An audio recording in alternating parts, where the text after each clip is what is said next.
This entitled parent is always underpaying her babysitter, but one night she goes too far when she hires the babysitter and doesn't return. Happy birthday if today's your birthday, and on with the show.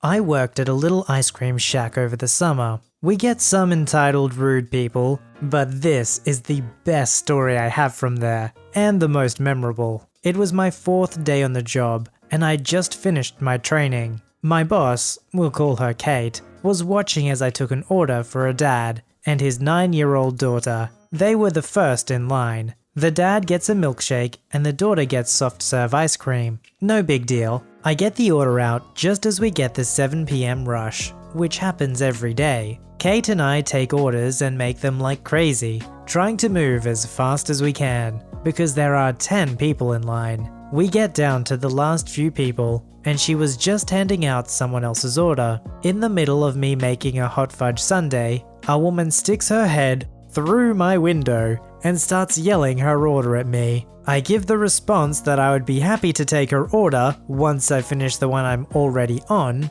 and to please wait outside. I hand out the first sundae, and she pushes an old lady, who is part of the group I took the order of, and who is waiting for her ice cream, out of the way and starts telling me her order. I said I had to finish my order I was already on, and she says how it's ridiculous to make her and her son wait in line for this long. I ignored her and continued to make this poor old lady's sundae, and the mum tries to freaking take it. I pulled it back inside fast enough, told the old lady to have a seat and I'd be right with her. Went out the back door and personally brought it out to her with a spoon and some napkins. I ignored the entitled mum as I went back in, almost running into Kate, who had just handed out her last order. I came around to my window and the woman starts yelling at me about how rude I was to her and her son. I still haven't seen her son, so I assumed he was in her car. The old lady she just pushed out of the way was laughing at her from her table. Kate looks the mum dead in the eyes through her window, leans over the register, and closes the window while she's still yelling. "That's enough of that. No one treats my workers that way," she said, and began cleaning up, completely ignoring the still screaming woman outside. The old lady came up to the window again once the mum had stormed off and handed me a $5 tip. "You're one of the sweetest girls I've met around here. Don't mind what anyone else says." That's the end. The rest of the night went smoothly, and we got $40 total in tips that night. Most often when there's a line, it's not because of the staff. It's just because a lot of people happen to want the same thing at the same time. If you really want the ice cream without waiting, go at an off-peak time, or maybe just do what everyone else has to do. Wait your turn in line. But seriously, pulling your head in the window? Pushing old ladies? What's wrong with you, lady? This is ice cream. It's supposed to be a fun, enjoyable thing out, and you're just ruining it for everyone. The characters: me, EP, mate 1, 2, 3, bystander, train driver, entitled kid, didn't really do anything much, just listened to his mum. I go to a reasonably expensive school in my home city, not named for obvious reasons, and the uniform is pretty distinctive. To get to it, I usually get a train from around 20 minutes to and from, plus 15 minutes walk to the train station. For much of this, I am accompanied by a few mates who live in the same general area. Looking at us, you wouldn't think much. 3 to 4 relatively skinny teenagers who go to a good school. However, out of the usual squad, 2 of them do self-defense and the other martial arts. Both have done it for over 6 years and are relatively high up in skill levels. This was a couple of years back, so some of the details may be a bit rusty. Now, onto the story. My mates and I were waiting at the train station after school one day, and we're talking about the usual things we talk about. Video games, school and the like. We are the nerds of the school. We see our train rock up to the platform and we get on. For once there are more than 10 empty seats, and my mates sit down in a set of 4 while I stand. We put our bags on the ground outside the way of the walkway and continue our conversation. A few minutes pass, and then a mother with a small kid, no more than 5 or 6 years old, comes onto the train. By this point, most of the other seats were filled up, so my mates offered to move for them, and she accepted. We picked up our bags and moved down the carriage a bit to an open area where we could stand without disrupting anyone. 2 stations later, the mother gets up, leaving her kids still sitting down, and starts asking us questions about our school. How is your school? I hear that it is very good and gets consistently high results. Yeah, it's very nice, thank you. We really enjoy going there. This general theme of question goes on for a few minutes, and she asks us about the teachers and the administration, how we feel about going there, etc. After a few minutes, she gets her kid and says, "You will go to the school when you are older." The kid, who is a boy, nods at her to acknowledge he heard her. She turns back to us and asks, "You all look like you can afford it. Could one of you please give my son your uniform? It looks expensive and I don't think I could afford it." We all look to each other like, did she really just ask us to do that for her son? I talk back to her and say, "Sorry miss, but we don't want to give our uniforms away to you. If you want to get them cheaper, then there is a second-hand store where you can buy them." At this, she starts to get annoyed at us and says, "What do you mean? You all go to that school. If anything, you should be able to afford a new uniform. Give it to my son now." We pick up our stuff and make to leave to the next carriage, but before I can pick up my bag, she grabs it and starts running down the carriage. Inside are my laptop and 3 to 4 subjects worth of books that are decently heavy. M1 and M2 give chase and tackle her to the ground. While they're doing this, M3 rings the driver with the emergency button near the door. I didn't hear the exchange, but the basics of it were that there was an attempted robbery, and could he please stop the train at the next station to wait for the police. I call the police, and a bystander near me helps my 2 mates to contain the lady and console her child who starts to cry. The police arrive at the next station and take everyone's account of the story. Backed up by the security cameras inside the carriage, the lady is taken into custody and charged with attempted robbery. I thank my mates and the random person who helped us, and we eventually arrive home. She lost the court case and was charged with 14 months of prison, and was fined the cost of the train stopping. If anyone asks, the main cost of the train stopping was the fine from pressing the button that stops the train. If pressed incorrectly, the fine is over $2,000 by itself as a minimum. Coupled with a lawsuit by myself, she ended up with a few $1,000s out of pocket for the whole thing. Ironically, the uniform total cost less than $400. She could have paid for over 4 sets of the uniform from the fines from stopping the train alone. When will entitled parents learn that their actions only cause them more pain than if they just did the right thing from the start? Also, if you couldn't afford the uniform for the school, how on earth did she think she could afford the tuition for the school?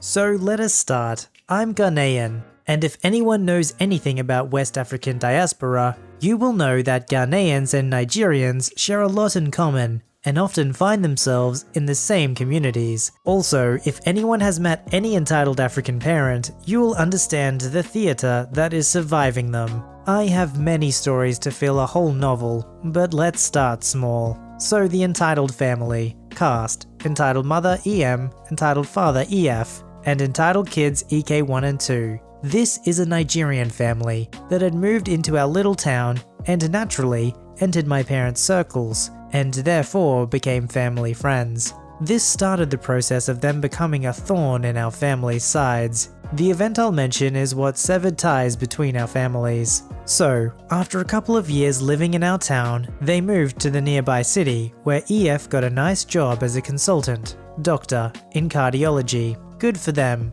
but when they moved, they put EKs into private school and became integrated into the high society, and my city is a very affluent city in the UK. If their entitlement was a 6, they were 12 now. Once in a while, when they wanted to go to their high society parties, I would be asked to babysit their EKs for the night. I didn't mind. I got on with the kids as I established that I am not one to frick with. If they obeyed the rules, they were rewarded, but I had no qualms punishing these kids and held firm to my boundaries. One they understood. They were mostly well behaved. In fact, I got way better at parenting their kids than them. When I gave instructions, they obeyed. They didn't even obey their parents' instructions. Anyway, I have a busy life juggling a master's with a job, so usually when I babysat the night, I usually had plans for the day after, but as time went on, the EPs kept ignoring my plans and finding ways to make me stay the rest of the day,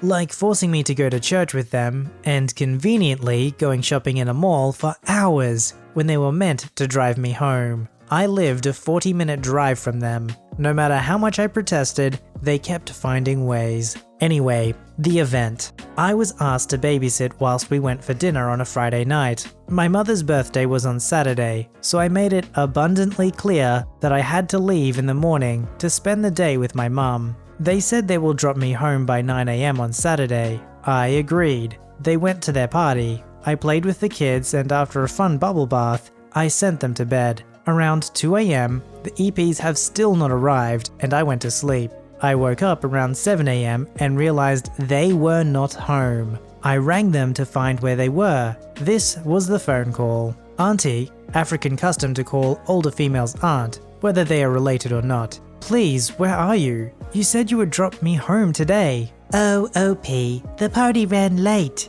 Are the kids okay? Is something wrong? The kids are okay. We were wondering where you were and when you were coming home. Oh, we're in our hotel room. We have a meeting all day today and we'll be back Sunday. They had lied and gone to London for the weekend. Auntie, I can't stay the weekend. I have to go to my mum for her birthday. I'm sure your mother will understand if you miss it as you are busy with the children. No, she won't. My mother is dramatic, and you promised me maybe I can take them home with me. No, there is no way you should take them on a public transport. I don't want them sitting in a dirty train. But I have to go home. No, stay. Stay with the children and don't take them anywhere. Do you hear me? It's not like I left you with nothing. You should be grateful I cooked for you. Small thing I ask of you and you are being disrespectful. Where are your manners? Didn't your mother raise you to respect your elders? One weekend with children and you're throwing a tantrum.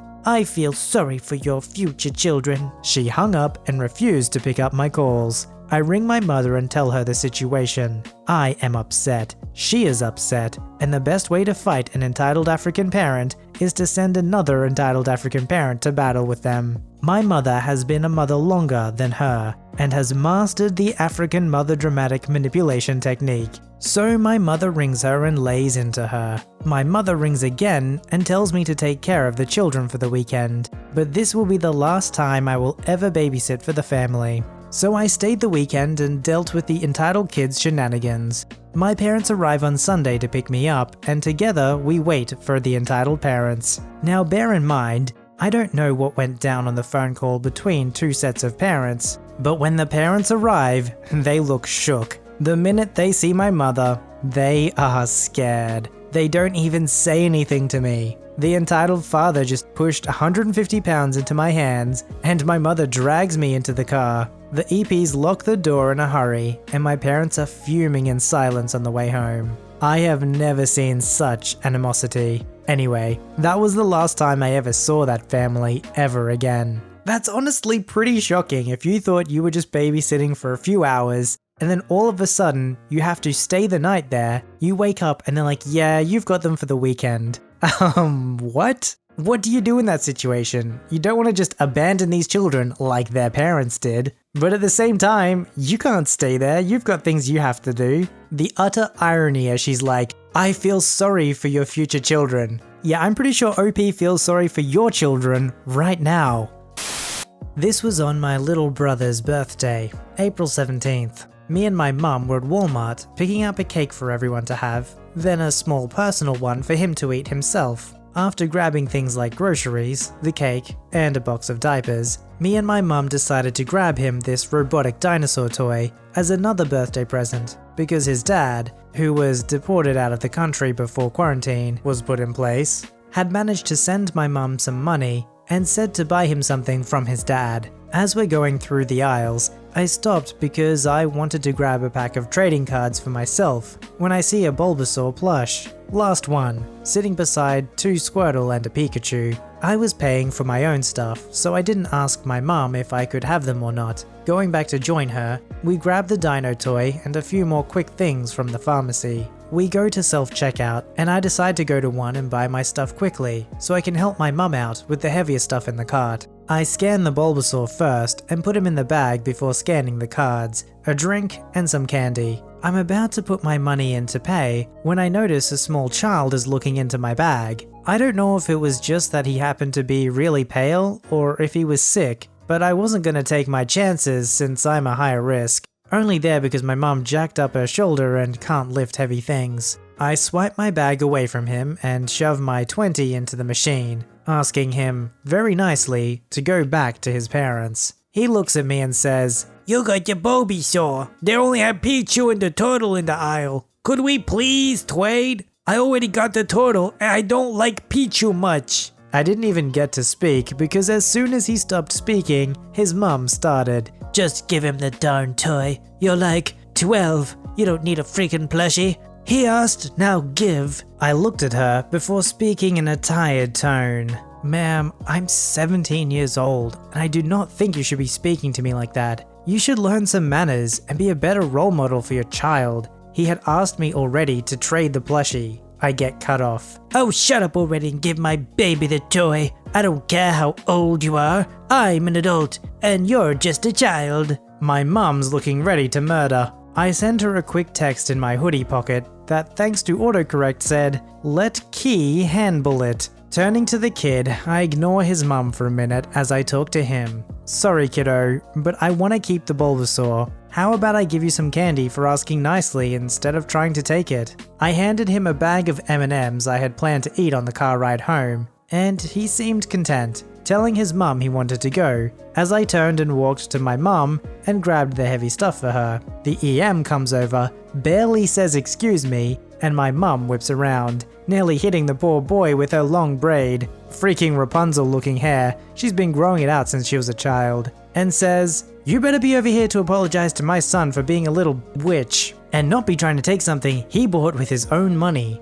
Now, I can't remember the argument as I tuned it out, pretty sure the kid did too. He was happily eating M&Ms, but it ended quickly as I just finished scanning everything and put myself between the two and said, "I get the adults are almost screaming at each other, but can you at least pay so I can put everything in the car? The ice cream's gonna start melting, and you left your youngest two with your sister." Reluctantly on my mother's end, me and my mum started to leave, and the kid comes up and happily chirps, "Thank you. I'ma tell daddy I was a good boy and asked nicely, and I'll make sure he knows mommy was a meanie." On the car ride home, my mum cussed up a storm about that woman, and I chugged some Coca-Cola and wondered how the dad was gonna react to his wife being a meanie, according to his son. My little brother shoved his face into the cake and more so demolished it instead of ate it. Now, if there's any way that an entitled parent story has to end, you want it to end with cake. I mean, really, all stories you want to end with cake, right? I don't think that's just me.